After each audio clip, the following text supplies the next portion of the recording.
Thank you, Chair Morrisroe.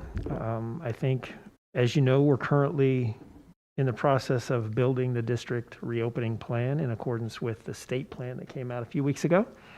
And we have some control over the components of the plan, and we have to work, I think, in alignment with some aspects of the plan. And so with local health agencies to try to come up with what's going to work best for our entire community. And so as we start to build out that plan, you know, we've started that process. We've got a lot of work going into that. There's quite a few people that are involved in that right now. We thought it would be a good idea to bring Panhandle Health District in to have some conversation with us and maybe answer some questions to give us a little bit of a glimpse into the work that they're deep into. And so I'm proud and glad to have Laura Whalen, the Executive Director of Panhandle Health District, here tonight, along with one of our epidemiologists, Jeff Lee, who are going to be here to do a kind of a brief presentation on the work that they're going through right now, and to talk a little bit maybe about things like community spread, transmission rates, potentially even rates of hospitalization, because all of those factors are going to come into play when it comes to in accordance with the state plan. The plan that we're developing will also have some level of flexibility based upon what's happening in our community, and those are descriptors of the actions that are going on in our community. And I think it's new for me for sure, and probably new for lots of folks in our community to have to learn and understand what that detail might look like and how that could influence what school looks like for this year.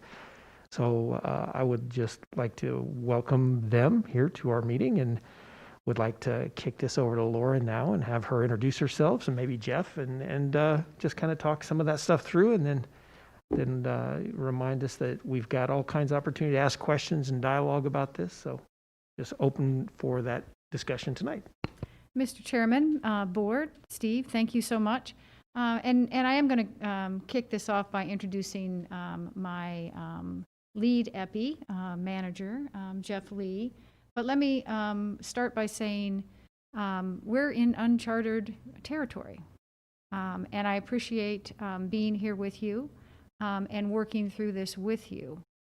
Because certainly this is, you are the elected officials and the decision makers. And I'm here in an advisory role and to bring you data and help inform your decisions. Mr. Lee is prepared to present the data that we attempted to present at the board meeting last Thursday. It hasn't been updated since Thursday, but so it's still pretty fresh. So I'm going to let Jeff start. It just gives a nice overview of what's going on in our 5-county region with a focus on Kootenai. Jeff.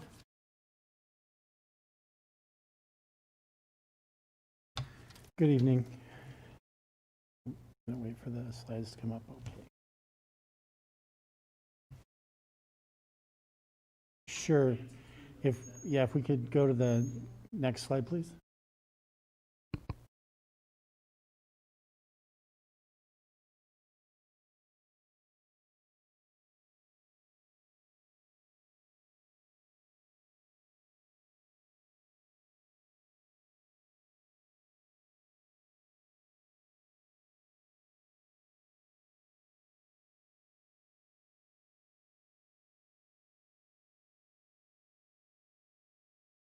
Next slide, please. Okay, what we're looking at here is the incidence rate per 100,000 residents for each of the 5 northern counties and for the district as a whole. The dark blue line that you see below the light blue line is the district as a whole. And the reason we use an incidence rate per 100,000 is because we have very different populations in each of our counties. And to try and compare directly between counties based on the number of cases would not do justice to the smaller counties, where 28 cases or 30 cases in Benoit County is a heavy disease burden for that county, and Kootenai County, with many more people, could absorb that and not be quite as effective. So that's why we're looking at this weighted by population. We are up above 429.9 cases per 100,000 in all 5 northern counties as an aggregate. The Kootenai County number is 543.16 per 100,000 residents. That means that we have, at that time, close to 1,000 when we use the information from last Thursday for the Friday presentation. We are now well over 1,200 cases for the district. At that time, there were 365.67 per 100,000 cases in Benewah County, followed by Bonner County at 201, Shoshone County at 130, almost 132, and Boundary County at 65 cases per 100,000. We're really trying very hard to preserve Boundary and Shoshone counties from developing into a lot of community spread like we've seen in our other counties. Once that starts happening, it's very hard to slow this down. Next slide, please. And then this is a moving average. The orange or yellow line is the forecast, the forecasted number of cases. The blue line are the actual cases, actually as a rate again, per 100,000 population. And this goes back to our first case on March 15th. You can see that the number of cases has varied, and this is based on the date that we received them. That's not the date that the individuals had the onset of the disease, nor was it the date of test. In some cases, they clump up, like early on, around the end of March. You see a little spike there. That was due to test delay, getting the specimens to the labs doing the testing, and then getting the information back to us. They kind of piled up. They were a little more spread out in that time period. You can see fairly easily where we were in lockdown as a state when people were quarantined at home. Very, very little activity. Not zero, but very little activity. We're waxing nostalgic about that time right now. As we opened up towards the end of June, you can start to see the activity begin to climb. And up until that point, if we looked at a cumulative rate, it would have been a linear model. But right around the 24th of June, we started to, I mean, you can see it in the forecasted line, we began an exponential increase in cases. That's a pretty good indication of community spread. And we're seeing a lot of variance in the actual number of cases above and below that line. And this is for Kootenai County in particular.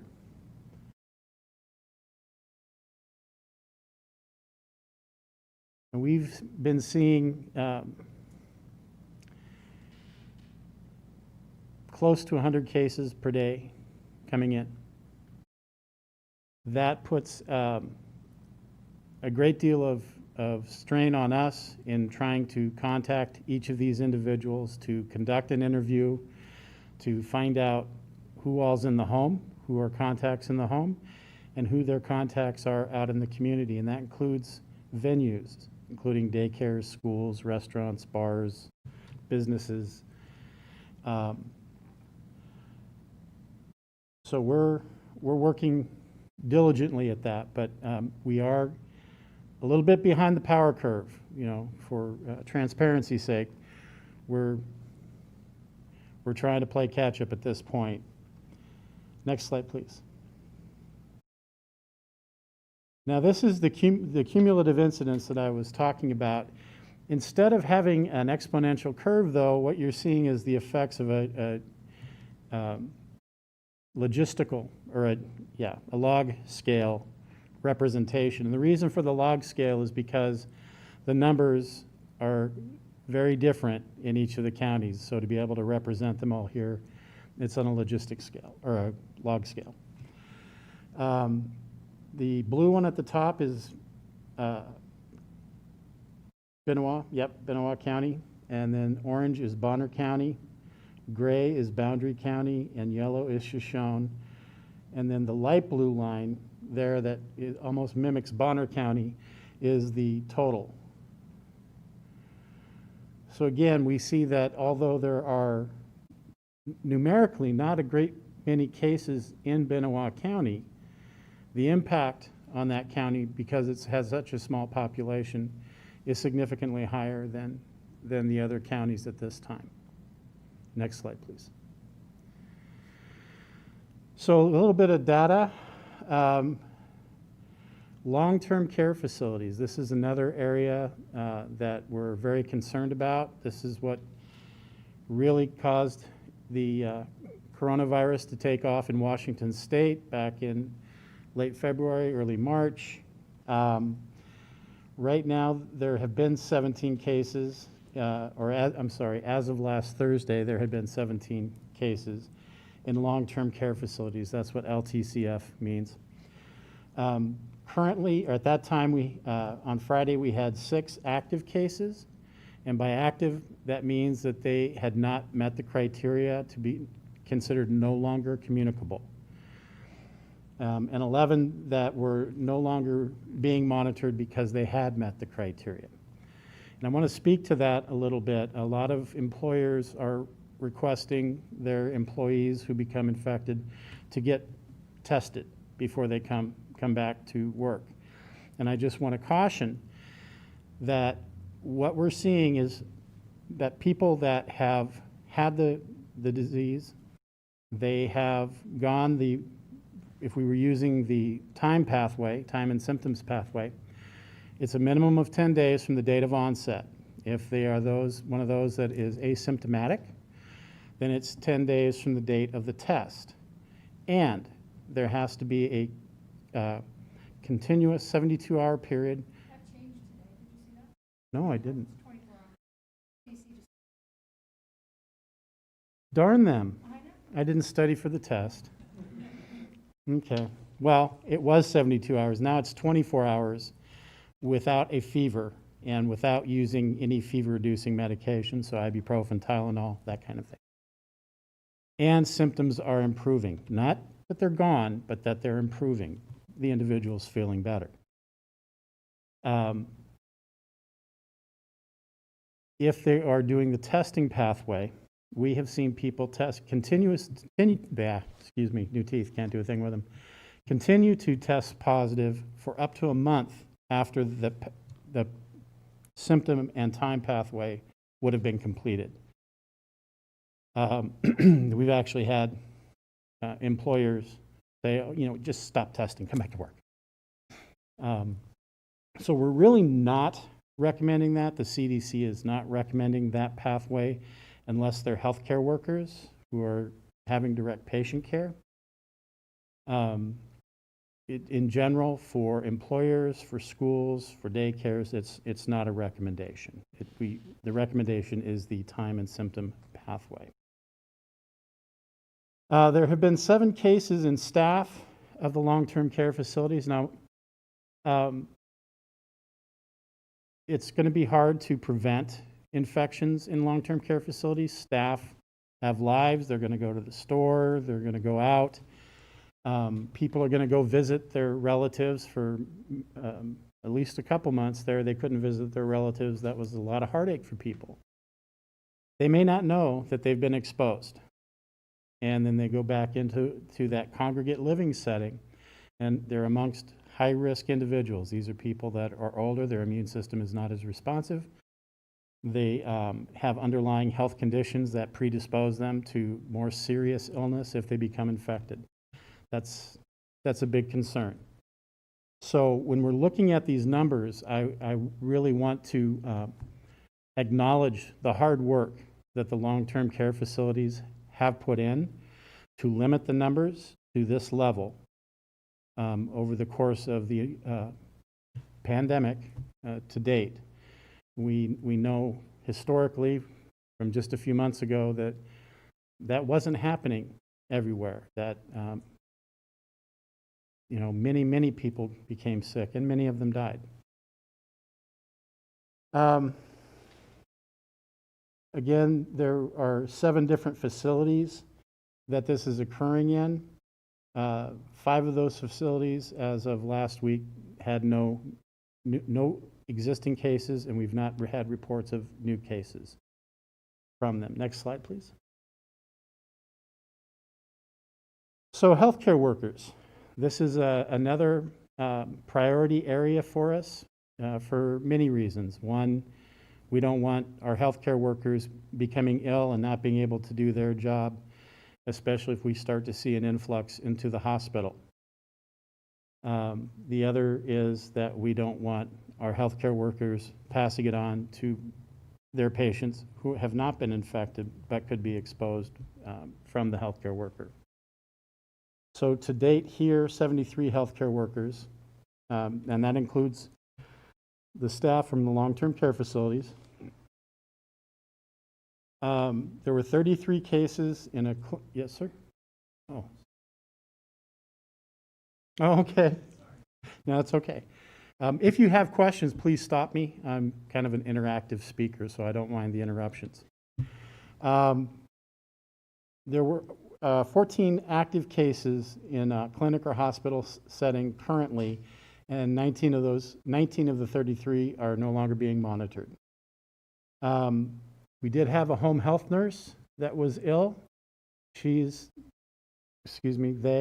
don't know what gender they were. I assumed she, but I was a home health nurse, so that's really not a good thing for me to do.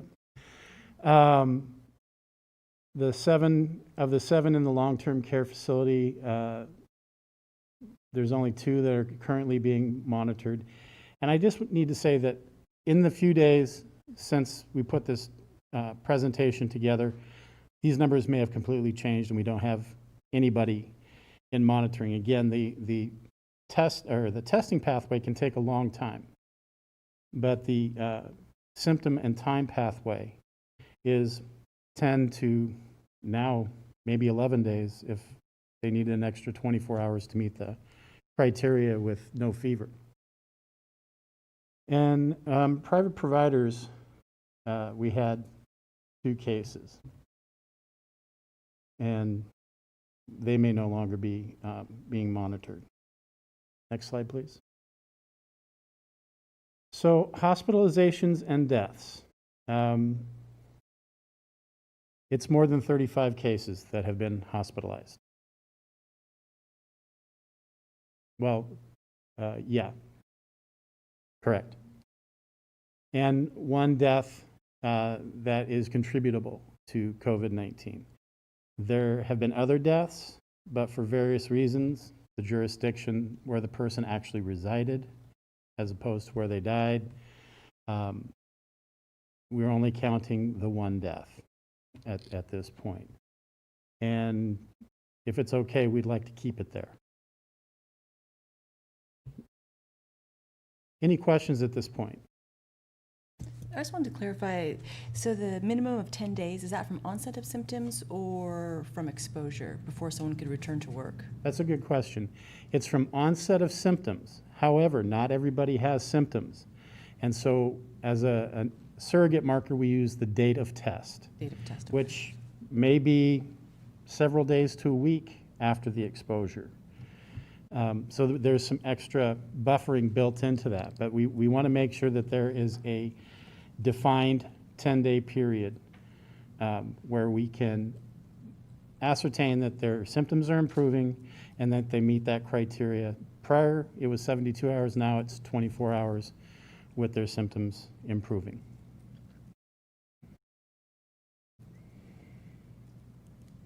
I've got a couple questions for you on the incidence per 100,000 rate that you had there in the data.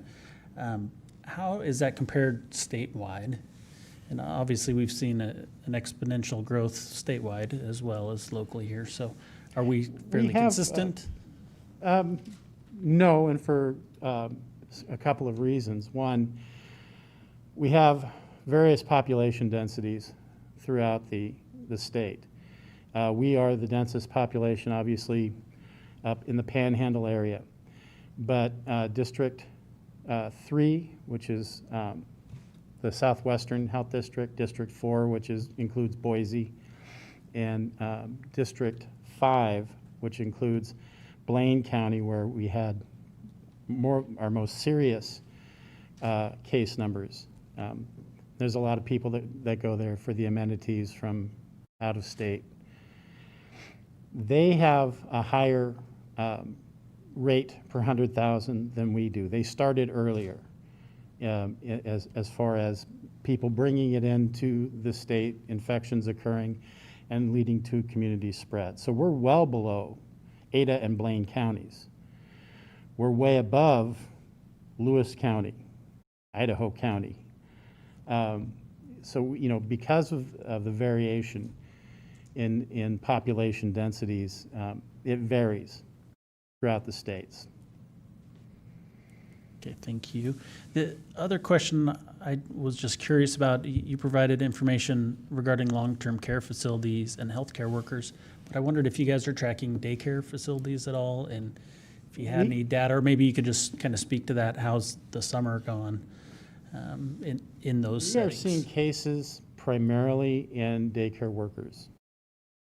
And when that happens, they need to go home. And we ask the daycares to close down for at least a few days to deep clean. Daycares are, if they're not open, they're not going to stay in business. And additionally, if they're not open, parents who need to work also aren't at work. And so it has a wide-ranging impact. We do follow them very closely. We provide them with guidance. The main thing is that we want to prevent spread, especially to the little children.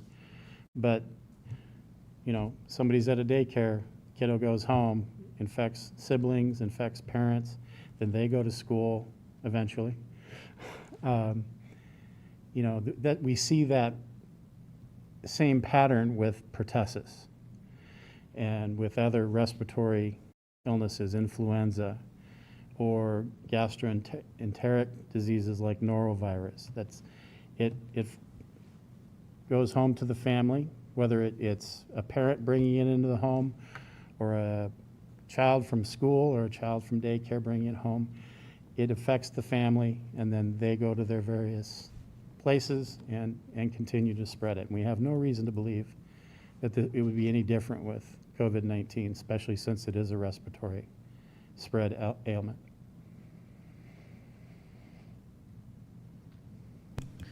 On your graph that has the forecast versus the actual, who does or did the forecast?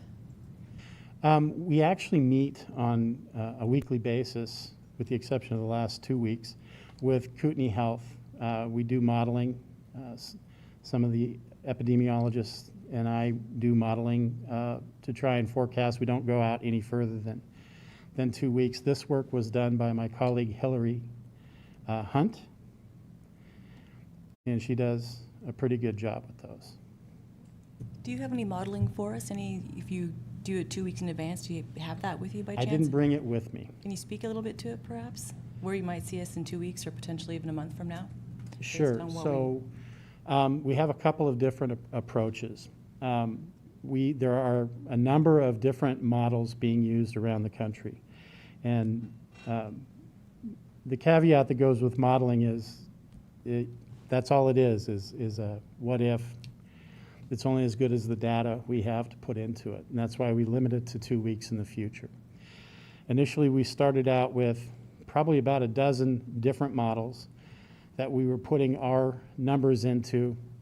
And then we decided to look at the path of our actual cases, looking at the models that gave us the lowest thresholds and the highest thresholds, and use that as a cone of projection.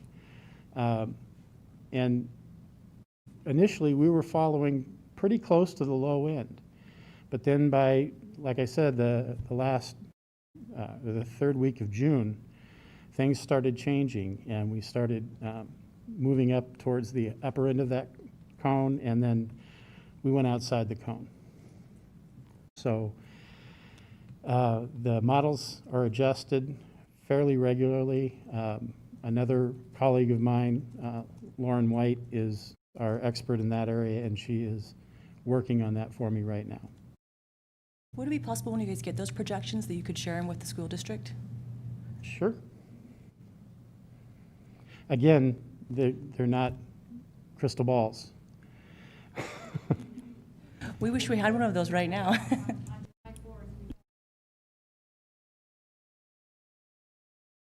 300? Yeah. It had projected in 2 weeks in advance a much lower number than we ended up having. So, Today is July 20th, and we have over 1,000 in Cook County. And in 4 days, our hospitalizations went up by 8, from 11 to 19. And I'm not sure the exact number of beds, but somewhere I heard we have 26. And there's people wanting to get in with Oh, that's another thing to remember. We have 5 counties. Each county has a hospital. But the hospitals outside of Kootenai County are what are called critical access hospitals. They are not staffed or equipped to handle a large number of cases. And so Kootenai Health is the catchment for our area. They're going to be transferred to Kootenai Health if possible, if there are beds available.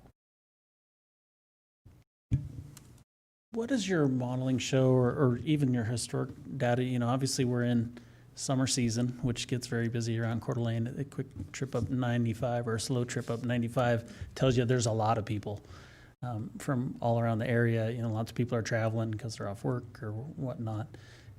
Do you attribute at least some of the rise just to that, the kind of increased population that we have for the summer and mobility and those sorts of things? And with that, would you anticipate at least some downturn as we move kind of into fall and a more traditional schedule, hopefully? So when people are getting tested here, we get the reports. Even if they're from Texas or New York, we get those reports.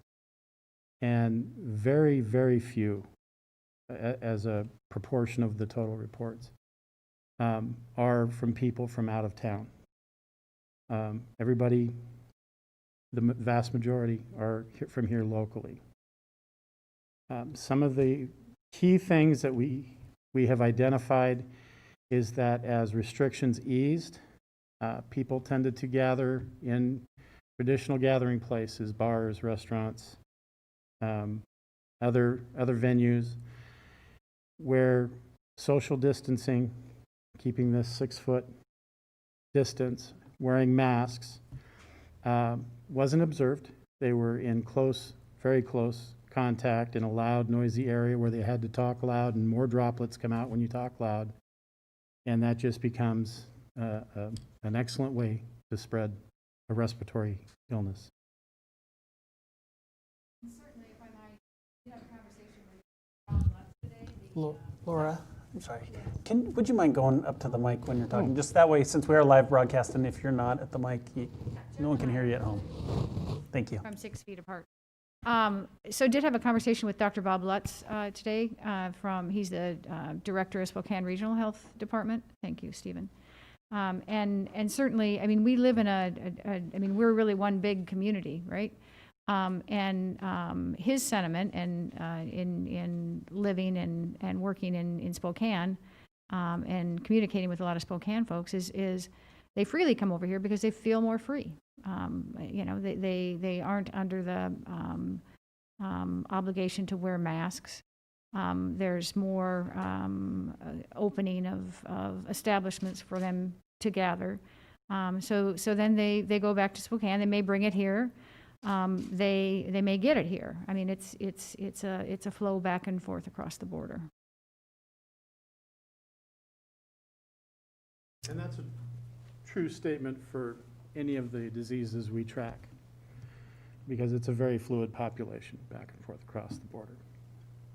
I had a question. We have been given a framework by the state on opening, and in that framework, they're using categories for us to help guide, how schools open or operate.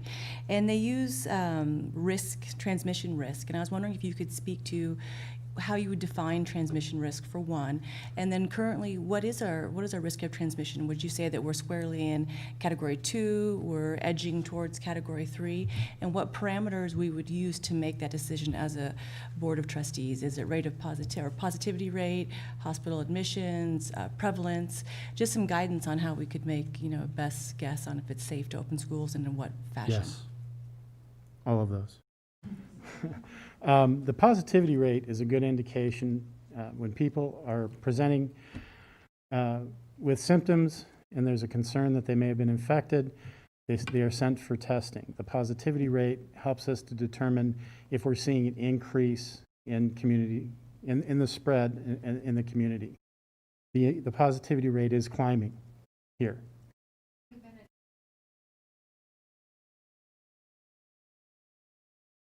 We've been at a 10% positivity rate for the past couple weeks and holding, based out of the 2207, the Kootenai County testing, which is high. It's not as high as the state total rate. I believe that's, we can just share. You'll just turn yours off.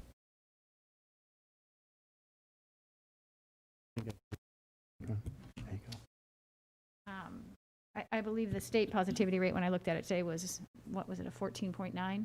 But that's taking into account the highly populated areas.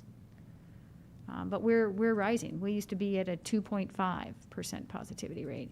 And what I will tell you is that the number of tests that have been being performed are pretty consistent and have been since March, since they stood up to 2207. We're doing, or they are doing, probably 400 tests average, not so many on the weekends. And it's been consistent for the last few months. Since we're on positivity rate, if we could speak to that for a minute. I know there's been some guidance, CDC and nationally, that a 5% positivity rate is a safe level when we can open schools or have confidence that we could keep schools open. Can you speak to that and how it would be pertinent in our decision-making process for fall for us? If we continue at a 10% positivity rate, how likely is it that, one, we can keep our students and staff safe, and would we see continued cases? So if I may address that. I'm going to refer to influenza.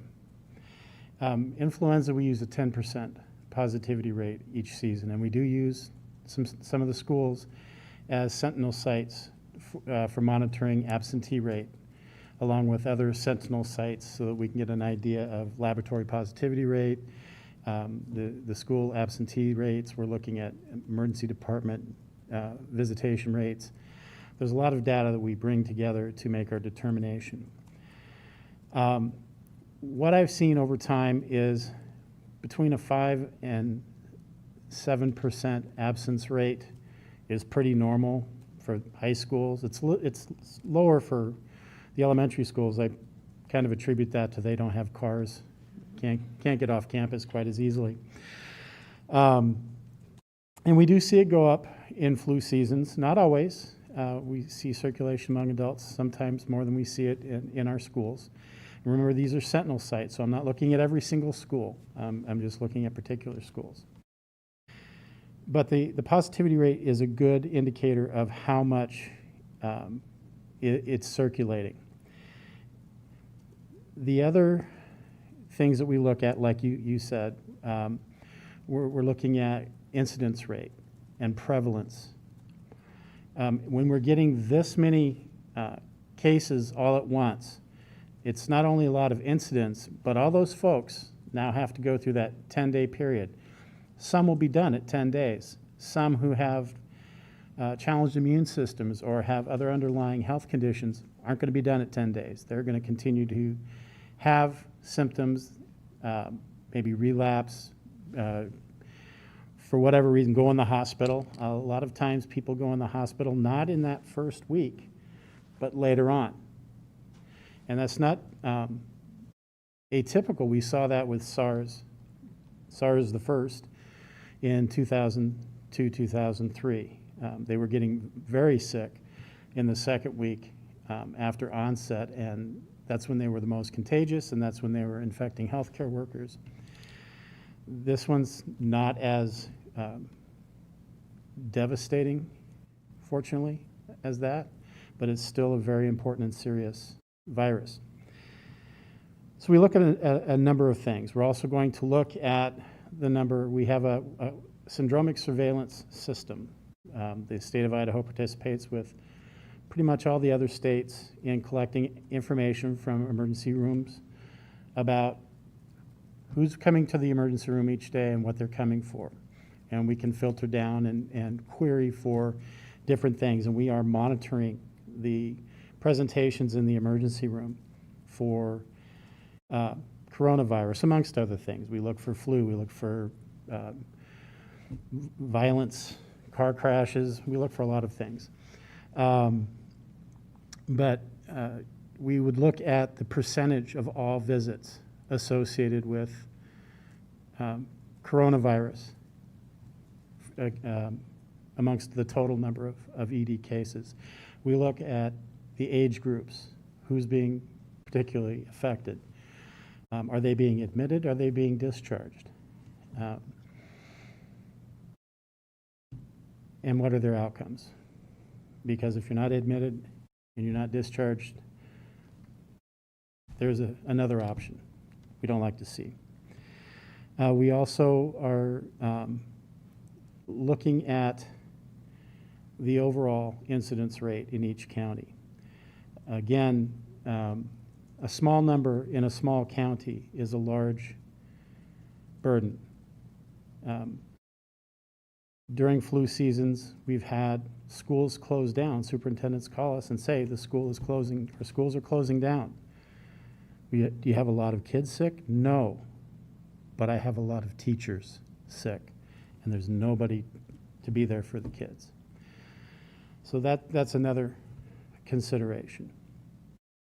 Even if it's not primarily affecting children, if it's mostly circulating among adults, that can impact your ability to have the schools open. So there are a lot of different variables that we look at.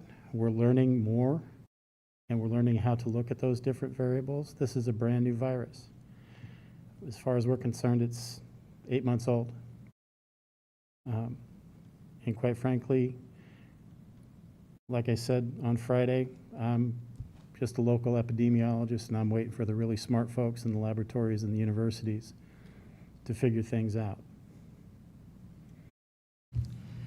So that maybe I'm clear, could you talk maybe just, and thank you for all of that. We do think you're smart and you're who we have, and so we appreciate that. You're stuck with me. And appreciate all your work. I mean, it's been a tremendous few months for everyone. Could you just speak a little bit more, maybe even more specifically, about Category 2 and Category 3, and even where we as a community, so that I'm clear right now, where are we at? Are we at Category 2 right now? Are we still in 1? Are we in 3? I need some more clarity there. Referring to the CDC document that has the Category 1 of no transmission, Yeah. and Category 2 of moderate to So to mod. Yeah, I Yeah, I guess think the that's terms kind of would the- be minimal to moderate community spread or substantial community We- transmission, which would be 3. Yeah, I mean, in Kootenai County, certainly, I mean, if we're to put a label on it, there's different, we've come up, or working with the epidemiologists throughout the state and at the state, and how do we respond to this document that the State Board of Education put out? And then Steve has shared his draft plan, very detailed, where there's more categories. So, you know, how do we, I mean, that's an excellent question. I mean, if you were just to casually ask me where we are in Kootenai County, I mean, we are certainly moderate, if not substantial. I mean, if I look at what's going on with the hospitals, would I say that means you need to shut down the schools? Not necessarily, no. You know, it depends on what you're doing. What kind of non-pharmaceutical interventions have you put in place? Do you have the social distancing in place? Do you have the masking? Are you role modeling the masking? Masking works. There's, I mean, this is, as we've talked about, this is a fluid situation we're in. The data changes, the data evolves. And now we're starting to see a lot more literature on masking. That is, and it's really common sense if you think about it. I mean, if I cough, this mask is going to catch it. And it may even, if I cough at him, it may even, it may protect him as well. Or it may protect me if he coughs at me. It works in hospital settings. And this is why, maybe we're not seeing our healthcare workers skyrocket in certain institutions, because they've got a really good masking protocol in place. They're using certainly a different type of mask than the cloth face covering, but we're starting to see more data. I'd really encourage you to read about cloth face coverings. And certainly in Idaho, it's strongly recommended up here in North Idaho right now to wear masks. So I'll give you that. So the three things, just like in any prevention kind of activity that we can control, control what you can control, right? You can control your masking behavior, you can control your social distancing, and you can control your hand washing. If a school has got that set up pretty well and is, one of my concerns as we go forward, it's just not going to, until we have a vaccine, it's just not going to be normal. You're not going to have, my daughter was a teacher. The transition of classes where it was just mass chaos, if you will, the kids, it's not going to be that way. It can't be that way anymore. It's going to have to be a more organized flow. If you can cohort classes, so that way if somebody does come positive up in that class, then the teacher or somebody will know who was within that 6-foot distance for more than 15 minutes. And then those kids are going to be taken out and isolated for, actually it's 14 days if they're not positive. Right. It's going to be a not normal experience as we go forward with this school year. And you guys have some tough decisions to make. Number one decision is, do we want to be open or not? And if we want to be open, let's figure out how we can do it safely. I'm a proponent for opening those schools. I think those kids need that education that's face-to-face and need the socialization. So talking about the cohort situation, and say someone tested positive, would it then be we need to automatically shut down the school, or you're fine that because we know where it was, they're in the cohort? 14 days or however long the days will end up being when school starts, or even next week, because that's how much it changes. Mm-hmm. It's okay for other schools to carry about, and even within that building itself. Steve and I have had conversations about this, and yeah, if you know that this student has been around a small group of individuals and hasn't had a lot of interaction, wrestling or doing whatever with other children, then yes, it's just that immediate circle of his that was within 6 feet for more than 15 minutes that we would recommend and ask to self-isolate for the 14 days.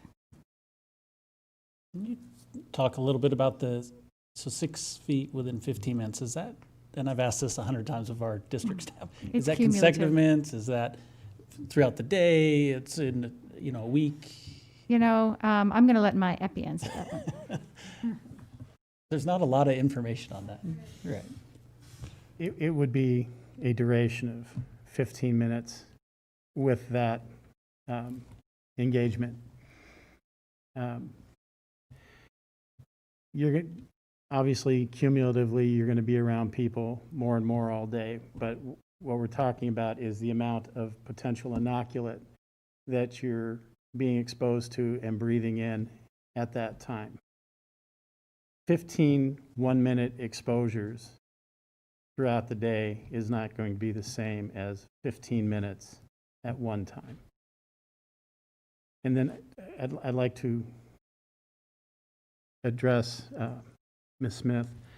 I wasn't trying to avoid your answer on the stages, but the classifications are ambiguous and subjective. I was looking at a case earlier today. It was case number 98 that came in 3 weeks ago. Case number 98. We're over 1,200 cases. This was case 98 that came in 3 weeks ago. 3 weeks ago, I would have said, when we get to 1,200, that's pretty heavy. I don't know where we're going. I don't know how bad is yet. We have no historical data with which to compare. So to say, yes, we're moderate, or yes, we're high right now, may have no meaning in another 3 weeks. Is it fair to say if we don't slow down the rate of community transmission, that it will be less likely that we start school in the fall? I would agree. And so what measures as a community, because we're a school board and we're in charge of schools, but we can't control what people do in their spare time. And we've heard over and over again that students need to be back in school, and I think everybody up here tonight is wholeheartedly in agreement with that. I have a lot of anxiety about making that decision, knowing that we're one small piece of this puzzle. And if we mandate masks, or if we don't, or we do our best at social distancing, but we maintain a positivity rate greater than 10%, the likelihood that we're successful in any plan that Dr. Cook shows us and we approve will not be successful. And so I guess as a partner in this, what can we do community-wide? How can we implore our citizens to take every action to control community spread, get our numbers down so we can open school? We're one small piece, and we need broader coalition. I think Kootenai made a really powerful statement last week about masking. I watched part of your board meeting last week. And can we expect that Kootenai can be a partner in this with us as far as masking? I know they're a partner, but as far as slowing community spread, I mean, what other tools do we have available to us to control the transmission? I think instead of looking to individual or group organizations, you use the proper term, community. This has to be a community effort. This has to be not the school, not the health department, not the hospital, not some other organization, but the entire community as a whole. You only have certain ways to break the chain of infection. You either block the germs coming from the source, you put the susceptible person far enough away that those germs coming from the susceptible or from the infected host can't reach them, or you make the susceptible person not susceptible. That's what vaccines are for. We don't have a vaccine. We really don't have a standard regimen for treatment across this age spectrum, severity of disease. They're still working on that problem as well. This has to be a community-wide effort. Everybody. We have to be concerned enough about our neighbors and courteous enough and respectful enough that we don't spread disease. The other way is to develop what's called herd immunity. And right now, we're less than 1% of our population that we know has had it. We need to be at 65% or so to establish herd immunity. That's roughly 187,000 people in the 5 northern counties to get coronavirus and hopefully recover. So I was reading some of the comments on our Facebook page, and an individual was calling this a face diaper and calling people that wore them sheep. And I saw that face diaper comment, and I said, you know what? I like that. This is a face diaper. It's on our faces for the exact same reason we have diapers on children, because something we don't want spreading around is coming out of that part of the body. We don't want it on the furniture. We don't want people to put their hands in it. We don't want them to do the same thing with what's coming out of our bodies, out of our mouths and noses. So for whatever reason people feel that this is a violation of their freedoms, I typically always wear pants when I go into a store or a restaurant. It says no shirt, no shoes, no service, so I figured pants were optional, but I wear them. I don't feel that my rights are violated whatsoever. Our world is changing with infectious disease. This is a wake-up call. So the answer to your question is everybody. Our community has to participate. They have to make that decision. I want to go back to, if you don't mind, the information that's been given to us or the guidance from the state as far as schools and how do we make difficult decisions regarding being open or open blended learning or remote learning. And if you're not familiar with that document, there might be people are at home who aren't. They basically went into 3 categories. We kind of talked about it, kind of a green, yellow, or a red. In a green, it's, I believe they say no community transmissions. In their yellow, it's mild to moderate transmissions. And in red, it's substantial transmissions. And the difference as far as education recommendations that they're making is substantial. In green, essentially is open or operate as normal with additional precautions. There's a lot more to it, but for brevity, I'll explain it that way. In yellow, which is again the mild to moderate transmission, it's really talking about increased social distancing, A/B schedules, not having as many students there at a time, whether that's half of them come Monday, Tuesday, and half come Thursday, Friday, like we're seeing in some communities, or some come in the morning, some come in the afternoon. And then red is really what the situation we found ourselves in last spring, where we'd be remote learning, all online learning. And again, they call that substantial transmission. And so I guess what I'm trying to figure out is we're going to need your help in determining where we fall in those decisions. We certainly aren't health experts. And I'm not sure, and a lot's changed in 2 weeks, but I'm not sure the community or even in this board a few weeks ago recognized, wow, we're in serious jeopardy of not being open in the fall. If you would have asked me 2 weeks ago, I would have said, absolutely, we're going to be open in the fall. I'm still very optimistic that we'll be open in the fall. But I know it's hard to say where are we at today, and Laura, you kind of did, but you would say we're moderate to substantial transmission, community transmission at this point?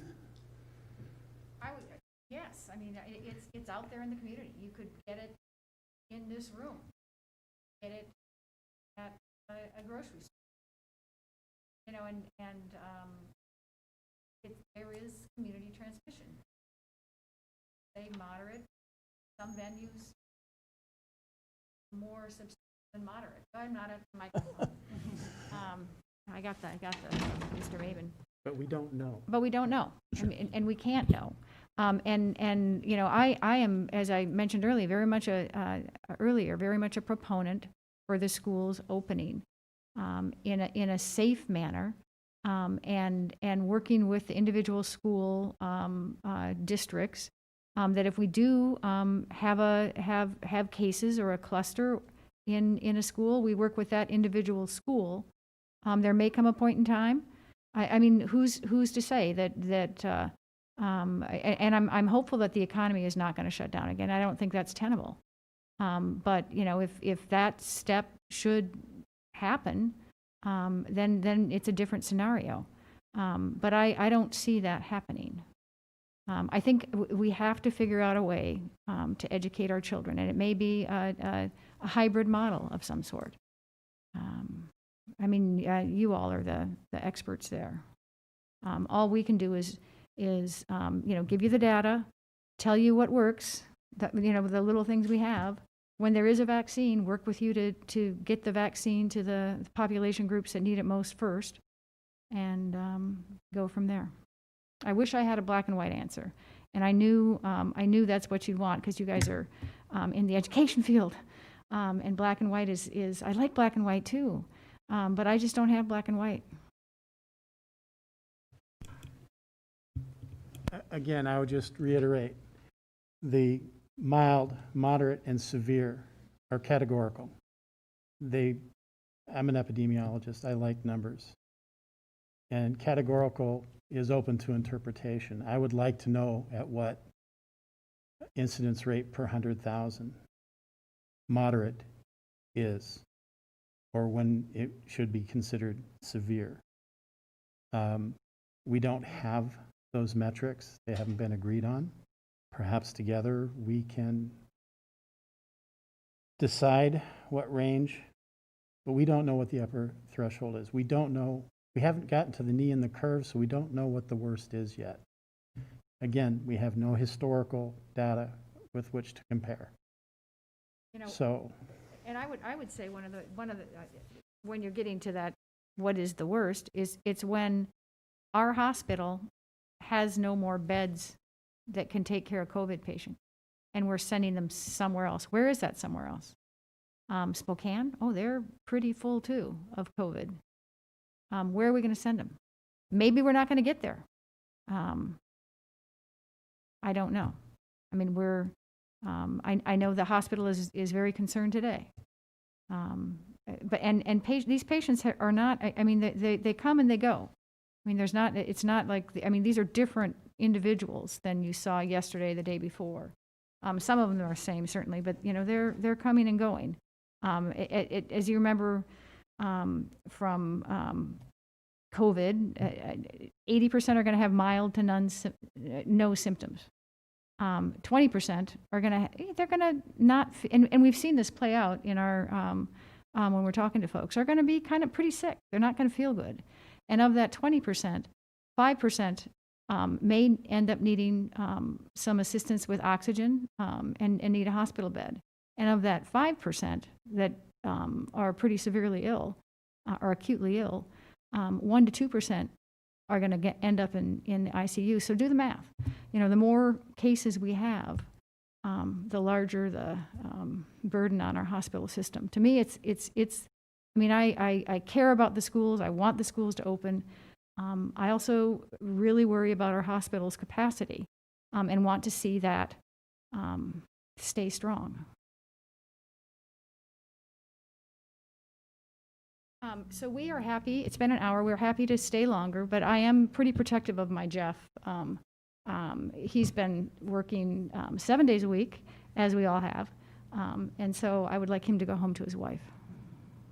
I had a few, just before he goes, because I think you're right, we don't get access to an expert like this very often. And so I think if we pivot to how do we keep schools open and what toolbox do we have? We know around the world schools have been opening up, and some regions have been exceedingly successful. We know they're doing pool testing. We don't have any pool testing yet, but developing a testing system. has been approved.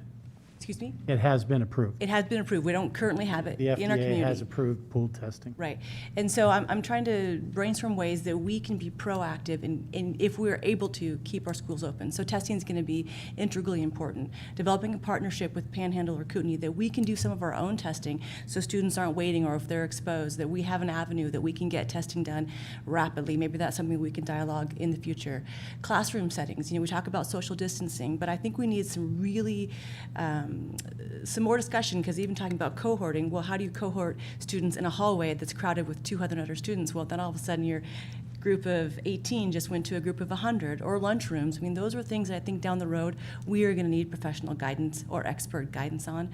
And the last bit is, how is this virus transmitted? We know that initially we thought it was droplet. We think that could be progressing or changing in the environment where the people are located, and there's been some evidence that it can be transmitted through the air or airborne. For me, that worries me for our students that sit in our portable classrooms who don't have adequate air circulation and who don't have windows that can be open. What would be your recommendation if we have more evidence that the virus is transmitted in the air for those students in those learning environments? Well, unless you're able to change the air exchange rate in those portables, then they may not be a good idea to use. And what was your parameter for the exchange rate, an average, like what we're experiencing now? Or is it an accelerated air rate, exchange? Is there any data that you could provide us on that? There are levels of exchange that are required in places like hospitals, at least 6 air changes per hour, and in some places 12 changes per hour. That would be a negative pressure room. If you have the capability, your air handling system has that capability.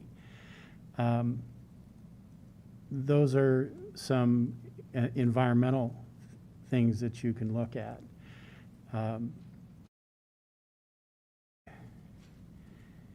Distance is your friend. Barriers are your friend. And those are your tools right now. It Barriers is meaning? droplet spread. There is some evidence in certain situations of airborne spread. They're pretty comfortable saying there is not really an important fomite spread.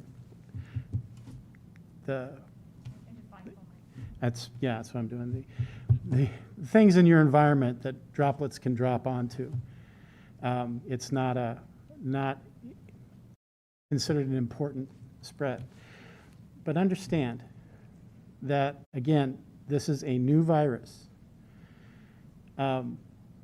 People complain that the scientists are changing their story all the time. Oh, it's droplet spread. No, it's airborne spread. No, it's fomite spread. That's science. As educators, that's what you're teaching the kids. You have a theory. You test that theory. If it works, great. But as soon as you find out it doesn't work, you toss it and you get a new one. And that's what's happening.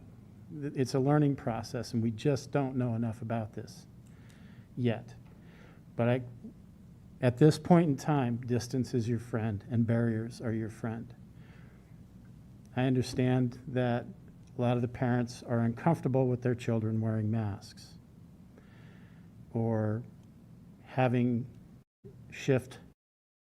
schools in shifts.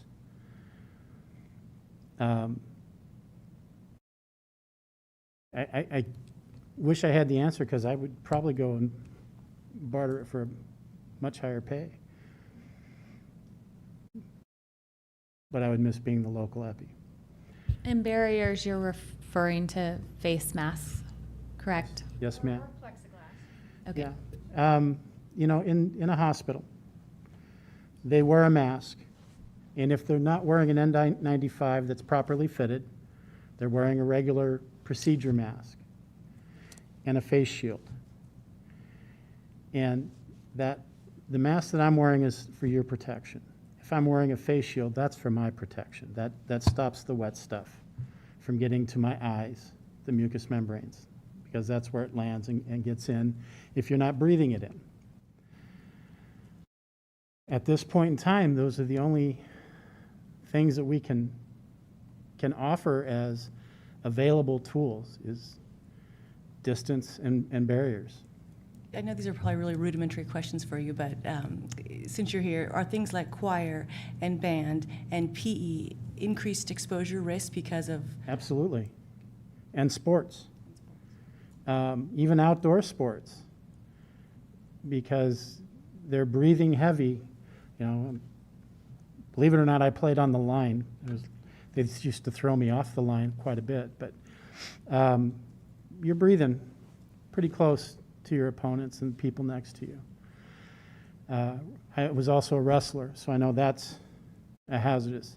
Anything that causes you to breathe heavier. Singing is definitely an issue. There have been a number of choirs where one person had it and then a lot of people had it around the nation, around the world.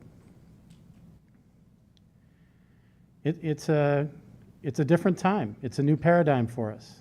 And we're going to have to work our way forward. But we are here for you.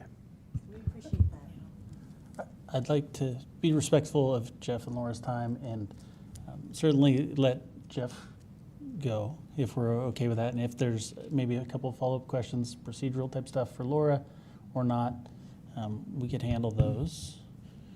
If that's all right with you guys. I do think moving forward, though, as we see Dr. Cook's plan, we are going to need your expert opinion. We are not experts up here, and we're doing our best to muddle our way through this, but we are going to need our continued partnership, and we are very appreciative for all of the guidance that you've given us. And maybe we could shoot you questions as they arise, or Please when do. when you see the plan, you can give us your input, because it's much appreciated and much needed. We have a lot of smart people at the health department, and we'd love to help. Thank you so much. We appreciate you being here tonight. Thank you. All right. Thanks, Jeff. So happy to stand for some more questions, but I too, I've got like mayors on the phone, some county commissioner. I've got some phone calls to make this evening. I have a quick question for you, and I'll keep it at one for myself.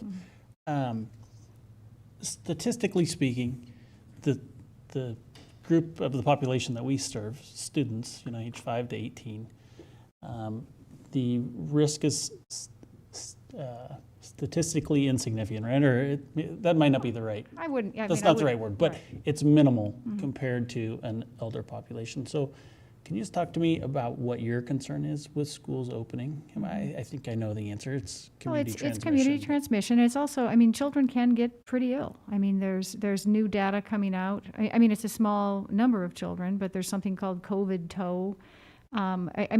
There's some children can get, we're learning about this disease. So the best thing to do is to not have it until we have a vaccine. Thus these non-pharmaceutical interventions that we can set up. But certainly children can transmit it, even if they're asymptomatic or going to be part of that 80% that aren't very ill. They're going to take it home to their loved ones who may have some underlying health conditions and could be very ill, right? Or some of, perhaps some folks that come and go from the schools. There's a lot of people out there with some vulnerabilities that I worry about. And I just have one final question. If I look at that June 24th kind of date and look at the projection up, and then if we as a community got really serious, I want to know about this window here, because we're 7 weeks out from the first day of school. Can we turn that slope around as a community?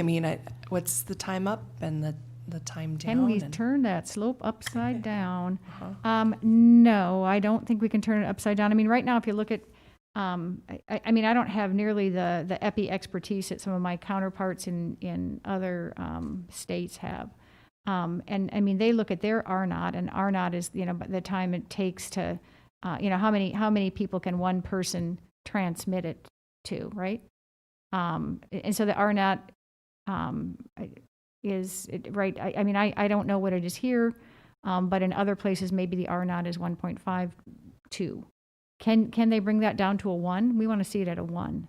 I think we can reduce it. If truly the community came together and adhered to social distancing in various venues, inclusive of bars and restaurants, and even outdoor activities, right? Outdoor. I won't eat inside a restaurant. I'll eat outside if folks are wearing masks. Personal accountability, as we were talking about, Ms. May. Maybe we can not.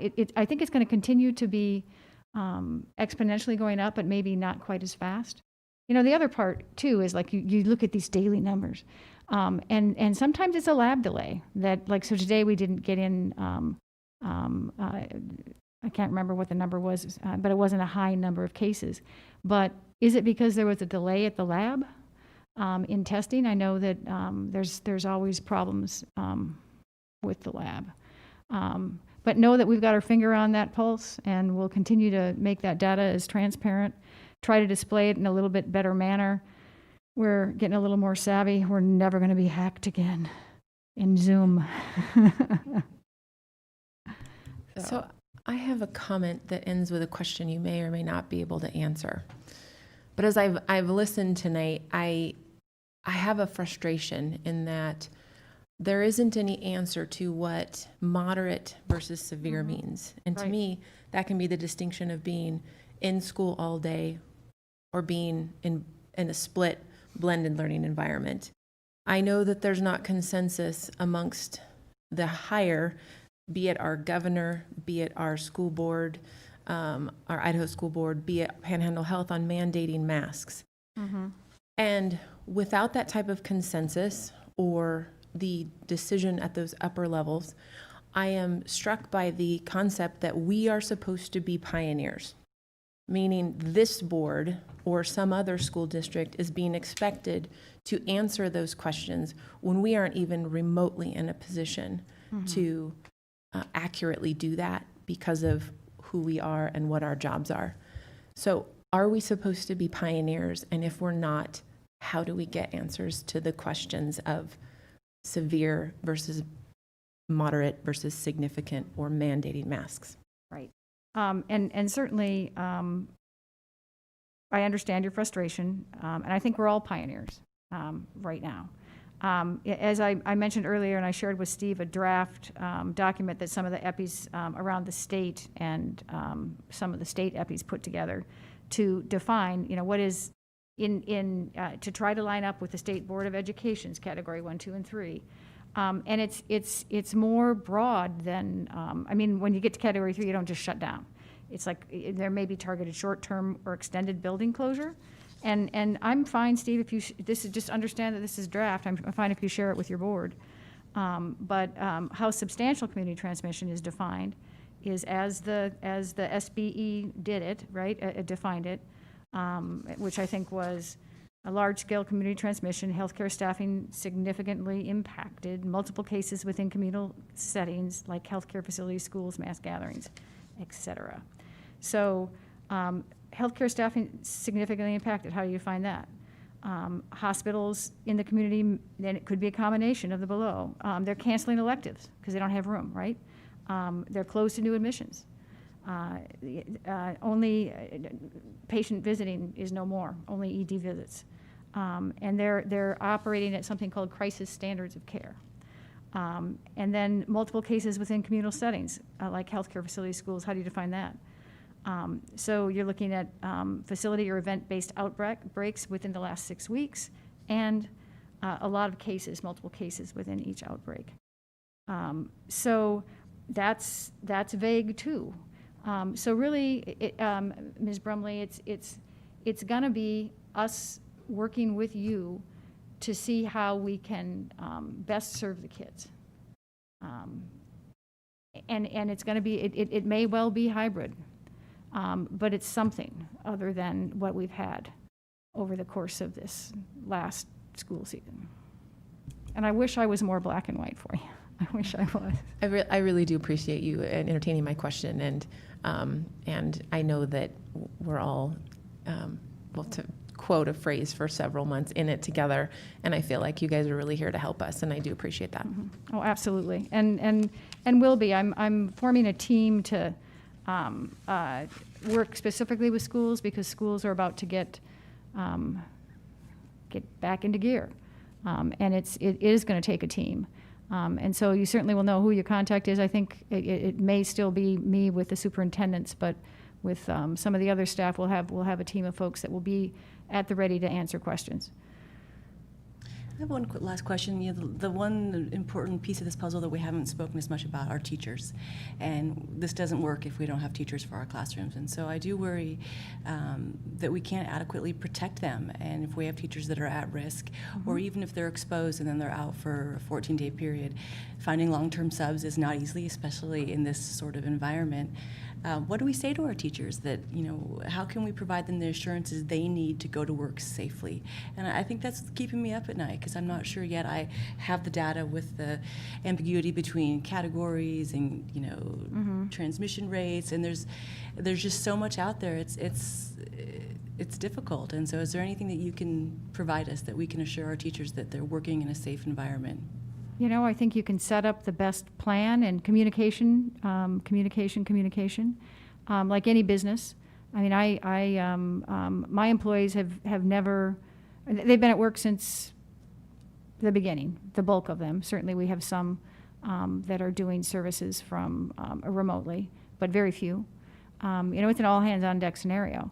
And we've set it up from the that we are communicating, we are putting in all the recommended NPIs, non-pharmaceutical interventions, and encouraging them, if they're sick, to stay home. I mean, there's, sick leave something or other set up where they don't feel reticent to stay. I mean, I'm one of those. I mean, I'd come to work when I never miss a day at work. But if I'm ill, I will miss a day of work. And I know, I mean, you're going to have teachers with special circumstances, and you just have to individually speak with that person and figure it out. It's an emotional thing, I know. Can I follow up that question? Sure. If students are wearing masks and teachers are wearing masks, is there less risk to everybody in the room? Yes, there is, Dr. Cook. Thank you.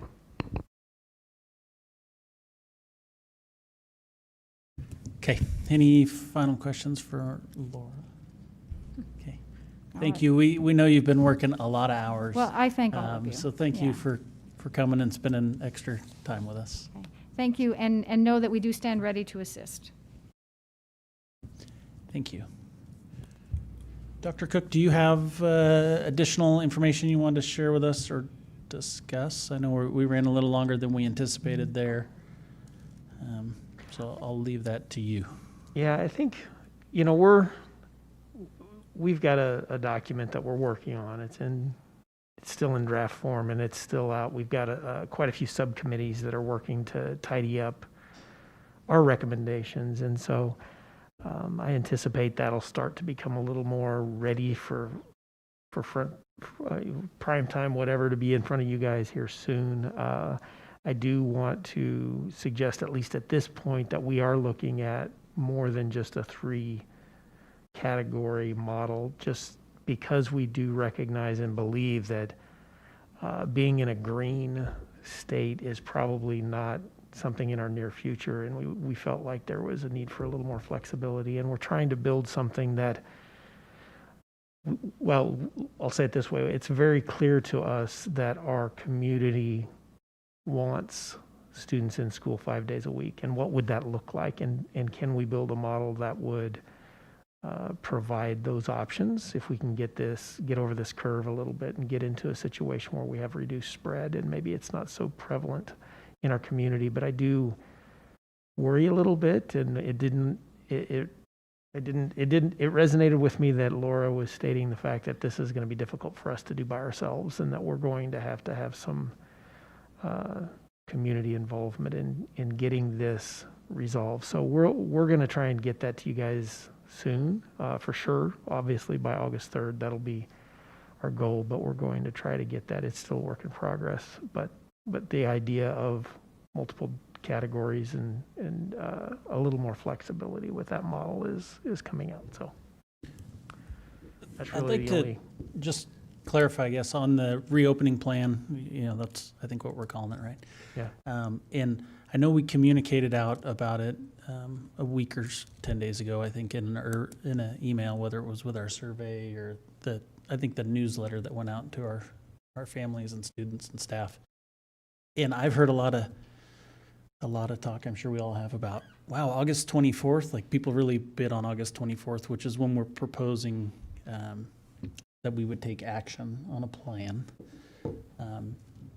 And that doesn't leave a lot of time for people to prepare or to plan. And at least my response to that, for the most part, has been that we anticipate receiving the plan on August 3rd, I believe it is, and that it would be in draft form, pretty solid, hopefully, at that point, with some minor tweaks. And so people could start kind of planning and anticipating based on that plan on August 3rd. Is that your That's our anticipation? Yeah, that's our anticipation, and that's what we believe we can deliver on those dates. I think there will be some small tweaking that we can do maybe that night and just work through some of those questions. What does transportation look like this year? How do we get kids on buses when physical distancing, as much as practical, is a set of guidelines that's coming out of the CDC, and how does that fit into the grand scheme of things? So I think we're going to have to talk that through.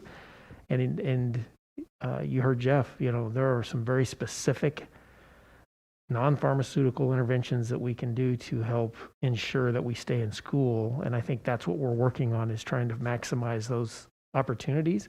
It's not a plan for the first day of school. It's a plan that's going to start, that is going to hopefully start the first day of school and be in effect for 180 days. And we're going to have to obviously modify things and do the best we can as we learn more, right? This isn't just like last spring. This isn't just pandemic learning. We've got to try to do everything we can to give kids an actual year of learning and maximize those opportunities, but while keeping them safe. So we anticipate we'll be working on this for quite some time, and it won't be a finished product probably till the year's over. And so we anticipate it being ready to go by August 3rd. Maybe you can speak to also some of the information that Jeff shared about the physical distancing and plexiglass and air exchanges. Those are things that we haven't spent any time talking about, and I know your team probably has. But I think it's time that we, what does that look like if we truly have physical distancing in the classroom?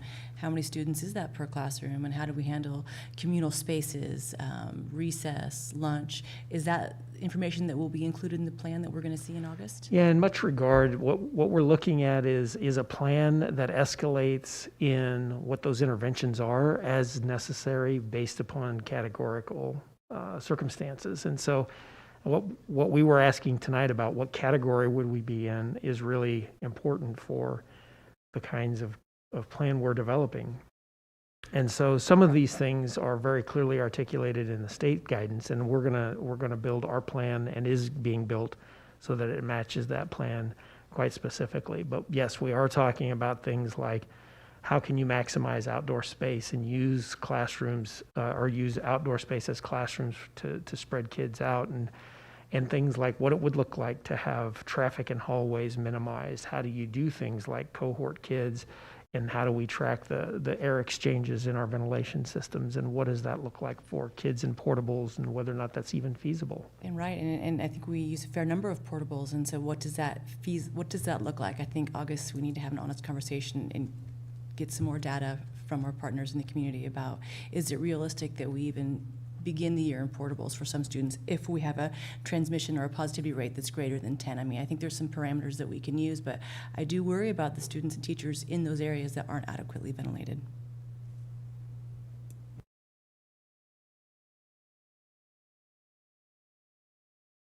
Okay. Anything else you want to add in that regard?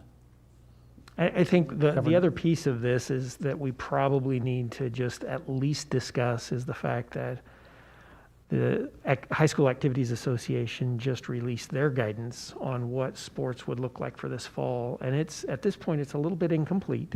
It does not speak to all sports. As we are learning, some sports have more risk than other sports, depending on all those factors that they just talked about, that Jeff just mentioned. The fact that if you're close to each other and you're breathing heavily, that's got a higher risk than if you're split out, separated, or there's lots of physical distancing between you. And so that we've got a committee that's working on those guidelines right now for what that's going to look like for us. August 10th is the beginning, at least on paper, the date for fall sports to begin, at least sports practices to begin. And we're looking to have that incorporated into this plan, into the August 3rd reveal to you guys, at least the guidelines along with what we would expect for fall sports. It may be that different sports may be treated differently, and I'll just leave it at that at this point. We don't know the answers to that yet, but I do want you to know that committee work has been scheduled and started, and Kelly Nichols, our new assistant is chairing that committee work, and that committee will be coaches and athletic directors, and some I think parents are involved, and some students, and they're going to try to get that work done here pretty quickly. And I want to thank Chair Marceau for volunteering to be the board liaison to that committee. And so we look forward to that information coming through soon, and trying to put all of that together for what school would look like, and at least give our parents I don't know that we'll have all the answers then, but at least we'll have most of the answers at that August 3rd board meeting. My last question is about contact tracing, and I know you mentioned that Panhandle is no longer doing our contact tracing. In the event we see an outbreak or a spread, it's going to require many hours of contact tracing. Are we preparing? Do we have the manpower and resources to have a robust contact tracing program ready for school to start?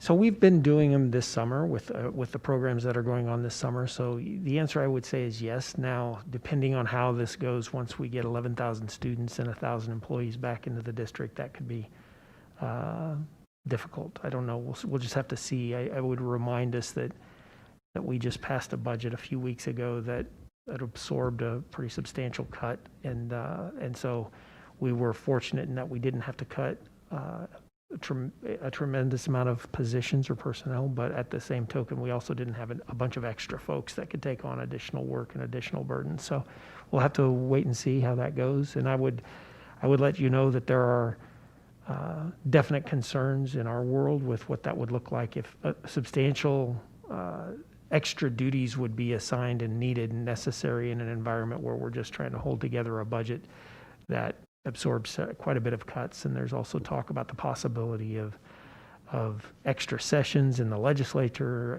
or executive orders coming out of the governor's office. And I think that it's important for us to stay tuned to all of that so that we know how to best influence at the state level as well.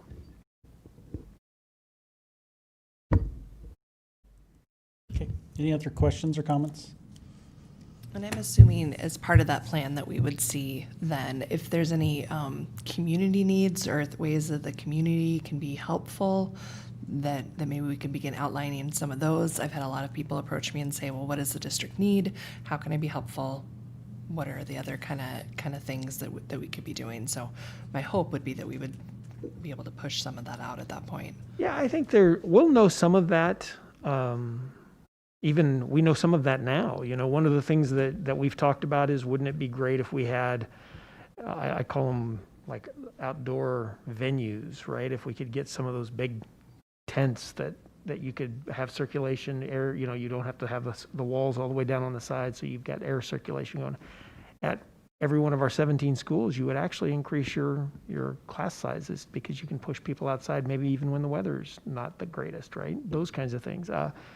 You know, we're spending money on supplies that we've never had to spend money on before, just to be prepared for how this is going to go. And I think those are the kinds of conversations. And quite honestly, 30 days in, we're going to have found a bunch more things that we didn't know that was going to make such a big difference.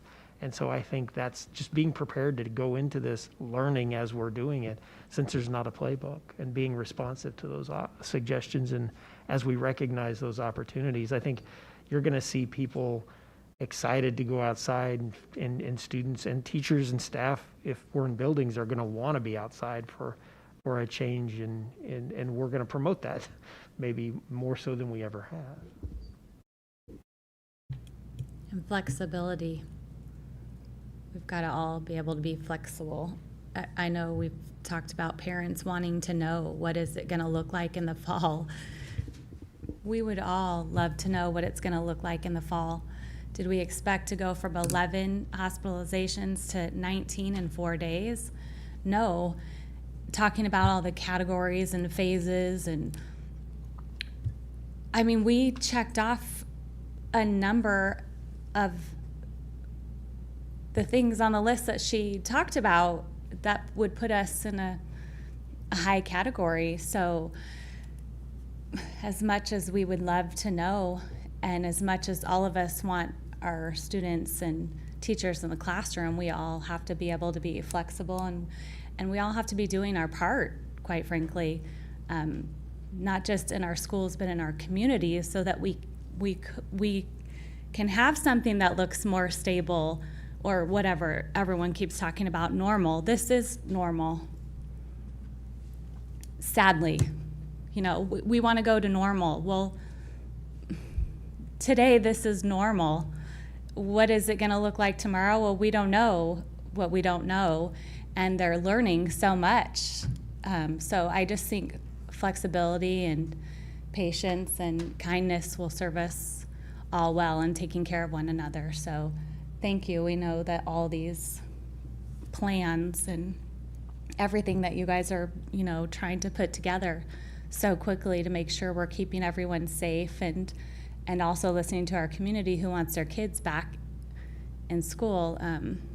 Hopefully everyone's willing to do their part to make that happen. So thank you. And thank you to each one of you. This is a tough job that people don't realize. And Jen spoke to it, right? Nobody's saying, they're waiting for us to say what needs to be said. So thank you for being up here by my side.